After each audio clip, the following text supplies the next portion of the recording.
আপনি যদি এখন ঘরে বসে টাকা ছাপাতে শুরু করেন, সেটা হবে জাল টাকা। ধরা পড়লে শাস্তি নিশ্চিত।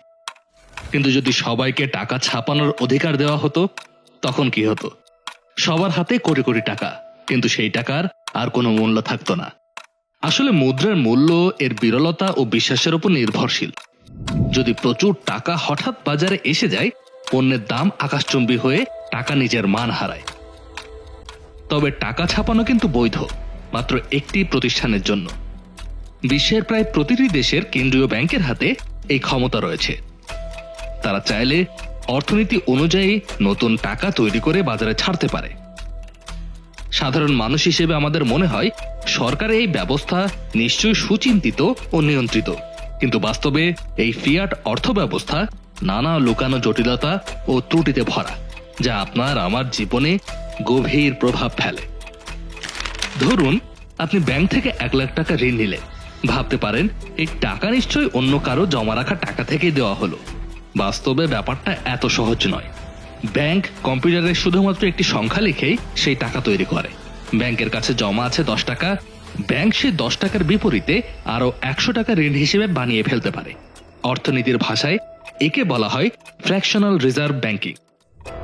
অর্থাৎ যতটুকু টাকা জমা আছে তার চাইতে বহুগুণ বেশি টাকা ঋণ দিয়ে বাজারে নতুন টাকা সরবরাহ করা সম্ভব। অর্থাৎ কাগজে না ছাপিয়েই ডিজিটালি তৈরি হচ্ছে টাকা। ব্যাংকের আসলে কোনো লস নেই, যা আছে সবই লাভ। তবে এরপরও কিছু কিছু ব্যাংক ভুল পলিসি, দুর্নীতি কিংবা অতিরিক্ত লোভে দেউলিয়া ঘোষণা করলেও ঘুরে ফিরে সেই টাকা শোধ দিতে হয় সাধারণ জনগণকেই, সেটা ট্যাক্স দিয়েই হোক বা আলুর কেজি 420 টাকা দিয়ে কিনে। তবে কেন্দ্রীয় ব্যাংক কখনোই দেউলিয়া হবে না, কারণ তার কাছে টাকা না থাকলেও আছে টাকা ছাপানোর লাইসেন্স। আজকের কাগজের নোটের ইতিহাস বুঝতে গেলে আমাদের অনেক পেছনে ফিরে যেতে হবে। প্রাচীনকালে মানুষ পণ্য দিয়ে পণ্য বিনিময় করত, যাকে বার্টার পদ্ধতি বলে। একজন কৃষক জেলের কাছ থেকে মাছ নিচ্ছেন, বিনিময়ে তাকে সবজি দিচ্ছেন। কিন্তু এই ব্যবস্থাতেও সমস্যা ছিল। জেলের যদি সবজির দরকার না থাকে, এই অসুবিধা থেকে মানুষ সোনা, রূপা, তামা, এমনকি লবণ বা ঝিনুকের খোল বিনিময়ের মাধ্যম হিসেবে ব্যবহার শুরু করলো, কারণ এগুলো তো সবার দরকার ছিল এবং সহজে বিনিময় করা যেত। কিন্তু এখানেও একটি সমস্যা রয়ে গেল, যে জিনিস যত সহজলভ্য তার মূল্য তত কমে যায়। সমুদ্র তটে প্রচুর মিললে ঝিনুকের খোল বা কড়ির মূল্য নামতে থাকে। কাজেই মাধ্যম হিসেবে ব্যবহৃত জিনিসটি দুষ্প্রাপ্য হওয়া দরকার, না হলে সবাই সহজেই পেয়ে যাবে এবং এর মূল্যমান বিশ্বাসযোগ্য থাকবে না। এই কারণে মানুষ দৃষ্টি ফেরালো দুষ্প্রাপ্য ধাতুর দিকে, বিশেষ করে সোনা এবং রূপা। প্রাচীনকালে মিশরীয় সভ্যতা থেকে শুরু করে বিভিন্ন সমাজে সোনা, রূপা চাকতি বা অলংকার বিনিময়ের মাধ্যম হিসেবে ব্যবহার করা হতো। সোনা, রূপা আকর্ষণীয়, স্থায়ী এবং সীমিত পরিমাণে পাওয়া যায়, তাই এর নিজস্ব মূল্যও ছিল। তবে সমস্যা ছিল এটাও সহজে পাওয়া যায় না, সবার চাহিদা মেটানো মুশকিল। প্রতিবার লেনদেনে ওজন করে দেখার ঝামেলাও ছিল। প্রায় 2500 বছর আগে এই সমস্যার সমাধানের প্রথম ধাতব মুদ্রা বা কয়েন চালু হয়। তাতে বিশাল পরিবর্তন এলো। তখন মুদ্রার মূল্য স্বয়ং ধাতুর মূল্য। 1 গ্রাম স্বর্ণের কয়েন মানে সত্যি 1 গ্রাম স্বর্ণ, যা হাতে নিলেই যাচাই করা যায়। শাসকেরা বুঝে গেলেন যার কাছে বেশি স্বর্ণ মুদ্রা তার ক্ষমতাও তত বেশি। শুরু হয়ে গেল স্বর্ণ রূপা সংগ্রহের প্রতিযোগিতা। কিন্তু স্বর্ণ রূপা যেমন দুর্লভ, তেমন মুদ্রার চাহিদাও বাড়ছিল। ফলে চাহিদা মেটাতে গিয়ে রাজারা এক ফন্দি আঁটলেন। মুদ্রা পাতলা করে আরো ধাতু মেশানো শুরু হলো, যাতে বেশি কয়েন বানানো যায়। এর ফলে ধীরে ধীরে মুদ্রার আসল মূল্যমান কমতে লাগলো, অথচ বাজারের মূল্য কিন্তু একই থেকে গেল। ওদিকে এতেও মন ভরছিল না রাজা রানীদের।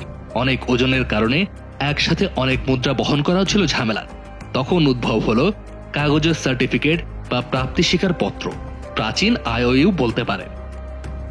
রাজা বা শাসকের সিলমোহর সহ একটি কাগজ, যেখানে লেখা আছে অমুক ব্যক্তির কাছে আমি এত সম্পদের ঋণী, এইরূপ বিনিময়যোগ্য দলিল। দেখা গেল রাজকীয় সিলমোহর থাকা এসব কাগজেও সবাই বিশ্বাস করছে এটি থাকলে ভবিষ্যতে দাবিকৃত পরিমাণ স্বর্ণ বা সম্পদ পাওয়া যাবে। ধীরে ধীরে এই কাগজে দলিলই বিনিময়ের মাধ্যম হয়ে উঠল। ধাতব মুদ্রার প্রয়োজন কমতে লাগলো। শেষমেশ দেখা গেল স্বর্ণ, রূপা কোষাগারেই পড়ে আছে, আর বাজারে ঘুরছে ওই কাগজ, যার নিজের মূল্য নেই, কিন্তু সবাই মানছে, কারণ শাসক তাই বলেছে। এভাবেই টাকা হয়ে উঠল এক ধরনের মায়া। তার নিজের তেমন ভৌত মূল্য নেই, কিন্তু আমরা মানি, কারণ রাষ্ট্র বলে আর আমরা বিশ্বাস করি। আর এই বিশ্বাসী টাকার আসল শক্তি, আবার সবচাইতে বড় দুর্বলতাও। পৃথিবীতে সবচাইতে দামি নোট হিসেবে এখনো চালু আছে 10,000 সিঙ্গাপুরিয়ান ডলারের নোট। এই নোট ছাপার জন্য বাংলাদেশি 20 টাকারও কম অর্থ লাগলেও ফিয়াট কারেন্সির বরাতে বাজারে এখন এর মূল্য প্রায় 8,90,000 টাকা। কিন্তু কি এই ফিয়াট কারেন্সি? ফিয়াট হচ্ছে ল্যাটিন শব্দ যার অর্থ লেট ইট বি ডান, অর্থাৎ এটি সম্পাদিত হোক। এটা হলো অর্থের মূল্যমান নির্ধারণ করে সরকারের ডিক্রি বা আদেশ। আর সেই প্রাচীন আমলের রাজা বাদশাদের মতনই সরকারও চায় প্রচুর পরিমাণে অর্থ, কারণ আপনার কাছে যত অর্থ থাকবে ততই আপনার ক্ষমতা বাড়বে। আর এই ফিয়াট কারেন্সি সিস্টেমে প্রায় সারা বিশ্ব অনুসরণ করে। কাগজে টাকা চালু হলেও দীর্ঘদিন ধরে এর মূল্য ছিল স্বর্ণের সাথে বাঁধা। প্রত্যেকটি নোটের বিপরীতে নির্দিষ্ট পরিমাণ সোনা ভান্ডারে থাকত। কিন্তু ক্রমেই রাষ্ট্র ও ব্যবসায়ীদের আরও টাকার প্রয়োজন হলো, যা সোনার মজুদ দিয়ে মেটানো কঠিন। এমন অবস্থায় কেন্দ্রীয় ব্যাংক ব্যবস্থা বিকশিত হয়। ব্যাংক অব ইংল্যান্ড, এটি মূলত ইংল্যান্ডের যুদ্ধ ঋণ মেটাতে একদল ব্যাংকারের উদ্যোগে তৈরি হয়। সরকারের চাহিদা মতো কাগজের টাকা অথবা সঞ্চয়পত্র ইস্যু করে ধার দেওয়া এবং পরে করের টাকায় বা সোনা দিয়ে তার ভারসাম্য রক্ষা করা। এই প্রবণতা আমেরিকাতেও আসতে দেরি হয়নি। তবে আমেরিকান জনগণ কেন্দ্রীয় ব্যাংকের ধারণা শুরুতে পছন্দ করেনি। তারা ইউরোপের উদাহরণ দেখে ভয় পেত যে এমন ব্যাংক অর্থনীতিকে নিজেদের স্বার্থে নাড়াচাড়া করবে। 1910 সালের শীতকাল, নিউ ইয়র্ক থেকে একটি ব্যক্তিগত ট্রেন চুপি চুপি ছুটল জর্জিয়ার জেকিল আইল্যান্ডের দিকে। যাত্রীরা মাত্র 7 জন। ব্যাংক জগতের বড় বড় খেলোয়াড় আর প্রভাবশালী সিনেটর নেলসন অলড্রিচ। দ্বীপের নির্জনে টানা 9 দিন তারা দরজা জানলা বন্ধ করে আলোচনা চালালেন।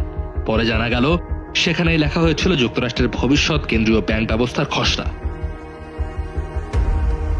প্রথমে খসড়াটির নাম ছিল অলড্রিচ বিল। অলড্রিচের ব্যাংক প্রীতি দেখে অনেকেই সন্দেহান ছিলেন, তাই কৌশলে নাম বদলে রাখা হলো ফেডারেল রিজার্ভ অ্যাক্ট। সংবাদপত্রে ছড়ানো হলো বড় ব্যাংকাররা নাকি এই আইন চায় না। সাধারণ মানুষ ভেবে নিল ব্যাংকাররা যেহেতু চায় না, তাহলে মনে হয় আইনটা জনগণের পক্ষেই যাবে। ব্যাংকাররা শুধু এই করেই ক্ষান্ত দেয়নি, তারা কংগ্রেসম্যানদের বোকা বানানোর জন্য এই বিলে কিছু ধারাও অ্যাড করেছিল, যেখানে দেখানো হয়েছিল তাদের ক্ষমতা খুবই কম থাকবে। কিন্তু বিল পাস হওয়ার সাথে সাথেই এইসব ধারা তারা বেমালুম গায়েব করে দেয়। 1913 সালের 23শে ডিসেম্বর, বড়দিনের ঠিক আগে, যখন অর্ধেক কংগ্রেস ছুটিতে, বিলটি চুপিসারে পাশ হয়ে গেল। এর পরিণতি, একটি বেসরকারি চরিত্রের কেন্দ্রীয় ব্যাংক অপরিমেয় ক্ষমতা পেল। টাকা ছাপা, সরকারের ঋণ জোগানো সবই তাদের ইচ্ছের উপর নির্ভরশীল। শুরুতে প্রতিটি ডলারের পেছনে স্বর্ণ রাখার নিয়ম ছিল, কিন্তু ধীরে ধীরে তা শিথিল হয়। ফলে ঋণই হয়ে উঠল অর্থনীতির ইঞ্জিন। যেখানেই এই মডেল চালু হলো, সেখানেই দেখা দিল প্রবল আয় বৈষম্য। ধনীরা আরো ধনী হলো, মূল্যস্ফীতির বোঝা পড়ল সাধারণ মানুষের ঘাড়ে। যুক্তরাষ্ট্র ফেডারেল রিজার্ভ চালু করলেও প্রথমে স্বর্ণমান পুরোটা ছাড়েনি। হাতে যত সোনা, ঠিক ততটাই ডলার ছাপা হতো। যুদ্ধ জর্জর ইউরোপ যখন আমেরিকা থেকে অস্ত্র আর খাদ্য কিনতে লাগলো, সোনার স্রোত বইল আমেরিকায়। 1944 সালের ব্রিটেন উডস সম্মেলনে ঠিক হলো ডলারই হবে বৈশ্বিক মুদ্রা, আর যে কোনো দেশ চাইলেই $35 দিয়েই প্রতি আউন্স সোনা পাবে। সবাই মানল, কারণ বলতে গেলে সব সোনাই তখন আমেরিকার ভান্ডারে। সমস্যা শুরু হয় ভিয়েতনাম যুদ্ধ ও আমেরিকার নিজস্ব খরচ বাড়ায়। দেদারসে ডলার ছাপা চলল, কিন্তু সোনার ভান্ডার তো আর বাড়ে না। বিশ্বজুড়ে ডলার ছড়িয়ে পড়ছিল। বিদেশি সরকারগুলো বুঝতে পারছিল যে মার্কিন ট্রেজারিতে এত সোনা নেই যা দিয়ে সব ডলারের দাবি মেটানো যাবে। ফ্রান্স সহ কিছু দেশ ডলার ফিরিয়ে সোনা চেয়ে বসলে ভান্ডার ফাঁকা হতে থাকে। শেষমেশ 1971 সালের 15ই আগস্ট প্রেসিডেন্ট নিক্সন সরাসরি ঘোষণা করলেন, ডলারের বদলে আর সোনা দেওয়া হবে না। I have directed Secretary Connally to suspend temporarily the convertibility of the dollar into gold or other reserve assets. হাজার বছরের স্বর্ণমান এক ধাক্কায় শেষ। সব মুদ্রায় হয়ে গেল নিখাদ ফিয়াট, কাগজ কালিয়া সরকারের কথা। ওদিকে আমেরিকার ডলারের বিপরীতে সোনার যে দাবি, সেই দাবির পুরো 180 ডিগ্রি বিপরীতের এই সিদ্ধান্তে বিশ্বের প্রায় সব দেশের তখন মাথায় হাত। তারা বিকল্প পন্থা খুঁজতে শুরু করে দিয়েছে। এই ডামাডোলে ডলারের ওপর বিশ্বাস টিকিয়ে রাখতে আমেরিকা নতুন চাল চালল। মধ্যপ্রাচ্যের সঙ্গে চুক্তি করে ঠিক করলো তেল কেবল ডলারে কেনাবেচা হবে, যাকে বলে পেট্রোডলার ব্যবস্থা। বিশ্ব ব্যাংক IMF-এও ডলারের দাপট থাকলো, তাই তেল কিনতে হোক বা ঋণ পেতে সব দেশকে ডলার জমা রাখা বাধ্যতামূলক। কেউ কেউ এই দৌরাত্ম্য থামাতে চেয়েছিল। সাদ্দাম হোসেন তেল ইউরোতে বিক্রি করার চেষ্টা করেছিলেন। গাদ্দাফি ভাবছিলেন স্বর্ণে সমর্থিত আফ্রিকান মুদ্রা। শেষ পর্যন্ত দুজনেরই পরিণতি ছিল মর্মান্তিক। ইতিহাস যেন কানে কানে বলে দেয়, ডলারের রাজত্ব চ্যালেঞ্জ করলে একাই বহন করতে হয় তার খরচ। স্বর্ণমান ছেড়ে দেওয়ার পর দুনিয়ার টাকা এখন পুরোপুরি ঋণ নির্ভর কাগজ বা ডিজিটাল সংখ্যা। সরকার খরচ বাড়াতে চাইলে বন্ড ছাপে, কেন্দ্রীয় ব্যাংক সেই বন্ড কিনে নতুন টাকা তৈরি করে, বাণিজ্যিক ব্যাংকও ঋণ দিয়েই নতুন টাকা জন্মায়। প্রথমেই লাভ পায় সরকার, ব্যাংক আর বড় বড় বিনিয়োগকারী, কারণ তখনও বাজারে দাম বাড়েনি। পরে যখন মুদ্রা সবার হাতে ঘুরে, পণ্যের দাম ততদিনে চড়ে বসে এবং বোঝাটা এসে পড়ে সাধারণ মানুষের ঘাড়ে।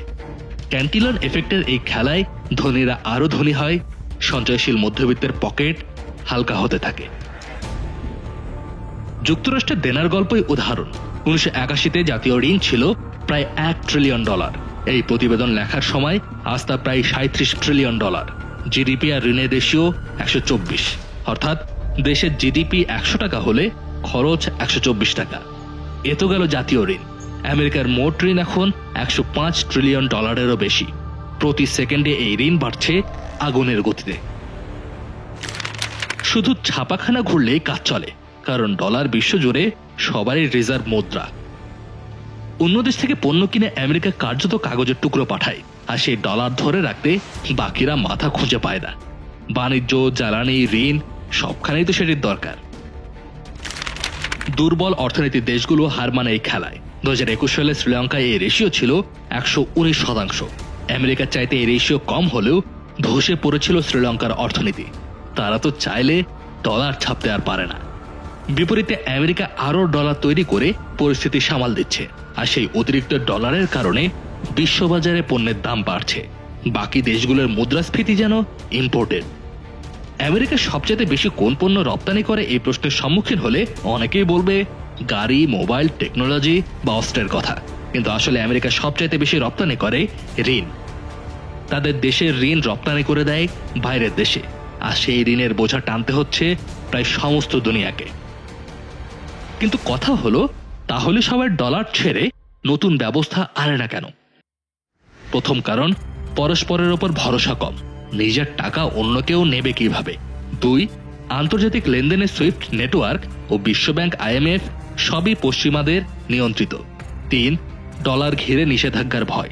ইরান বা রাশিয়ার অভিজ্ঞতা দেখলেই আন্দাজ করা যায় বিচ্ছিন্ন হয়ে পড়া মানে অর্থনীতি বুকে চেপে বসা পাথর। তাই অনেক দেশ মুখে বিকল্পের কথা বললেও পা ফেলতে বুক কাঁপে, যেন কাঁচের ঘরে থাকা ঢিল ছোড়া একসঙ্গে দুটো করা যায় না। তবে পরিবর্তনের চিন্তা একেবারে নেই বললেই ভুল হবে। রাশিয়া ও চীন সাম্প্রতিক বছরগুলোতে প্রচুর সোনা মজুদ বাড়াচ্ছে তাদের কোষাগারে, যেন আবার কোনোভাবে মুদ্রাকে সোনার মতো কঠিন সম্পদের সাথে বাঁধা যায়। উন্নয়নশীল বড় অর্থনীতি নিয়ে ব্রিক্স জোট গঠিত হয়েছে। ব্রাজিল, রাশিয়া, ভারত, চীন, দক্ষিণ আফ্রিকা মিলে, যারা ডলারের বিকল্প আন্তঃব্যবস্থা খুঁজছে। নিজেদের মুদ্রায় বাণিজ্য বাড়ানোর কথাও ভাবছে কিছু দেশ, কিন্তু ভূ রাজনৈতিক দ্বন্দ্ব, প্রতিদ্বন্দ্বিতা আর পারস্পরিক অবিশ্বাসের কারণে এসব প্রচেষ্টায় গতি খুব কম। আবার ক্রিপ্টোকারেন্সি উদ্ভাবনের পর অনেকে আশা করেছিল বিকেন্দ্রীকৃত ডিজিটাল মুদ্রা হয়তো ফিয়াটের বিকল্প হবে, কিন্তু বিশ্বের বড় সরকার ও কেন্দ্রীয় ব্যাংকগুলো এটিকেও নিজেদের নিয়ন্ত্রণে আনার চেষ্টা করছে। আমেরিকা প্রচুর অর্থ ও প্রযুক্তি বিনিয়োগ করে নিজস্ব ডিজিটাল মুদ্রার কাঠামো CBDC বানাচ্ছে, যাতে ভবিষ্যতে ক্রিপ্টো জনপ্রিয় হলেও তারা নিয়ন্ত্রণ হারাবে না। দিন শেষে ক্ষমতাধররা টাকা ও মুদ্রার লাগান ছাড়তে চায় না। সবশেষে বলতে হয়, টাকা আসলে এক টুকরো ছাপা কাগজ, মূল্য পায় আমাদের বিশ্বাসে। আমরা সবাই ধরে নিয়েছি এটি সম্বল। এই বিশ্বাসের জোরেই দোকান থেকে চাল কিনি, বাসা ভাড়া দিই, সঞ্চয় করি, অথচ এই বিশ্বাস গেঁথে আছে ঋণ ও ক্ষমতার নরবরে সুতোয়। যত বেশি ঋণ ও নতুন টাকা ছাপা হয়, ততবারে মুদ্রাস্ফীতি, অসমতা আর অর্থনৈতিক দোলাচল। খবরের শিরোনামে কখনো শ্রীলঙ্কার দেউলিয়া অবস্থা, কখনো ব্যাংক বন্ধ, সবই ফিয়াট ব্যবস্থার ফাঁক ফুটো। সমাধান সহজ নয়, তবু সচেতনতা জরুরি। পরিবারের বাজেট তৈরি, সঞ্চয় কিংবা বিনিয়োগের সিদ্ধান্ত সবখানে এই জানা কাজে লাগবে। মনে রাখুন, টাকা নিজে কিছু নয়, মূল্য দেয় মানুষই। তাই মুদ্রানীতিতে স্বচ্ছতা ও দায়বদ্ধতা না থাকলে বড় ঝড় আসার আশঙ্কা থাকে। ইতিহাস বলে, কোনো কাগজে মুদ্রাই স্থায়ী হয়নি, একদিন না একদিন পরিবর্তন আসবে। হয়তো ভবিষ্যতে আরো ন্যায়সঙ্গত আর স্থিতিশীল কোনো পদ্ধতি দাঁড়াবে। ততদিন অন্তত টাকার এই লুকোনো জটিলতা বুঝে রাখুন, তাহলে অর্থনীতির ঢেউ একটু আগে থেকেই দেখবে, সেই অনুযায়ী প্রস্তুতিও নিতে পারবেন। কাজী নিশাদ, যমুনা নিউজ।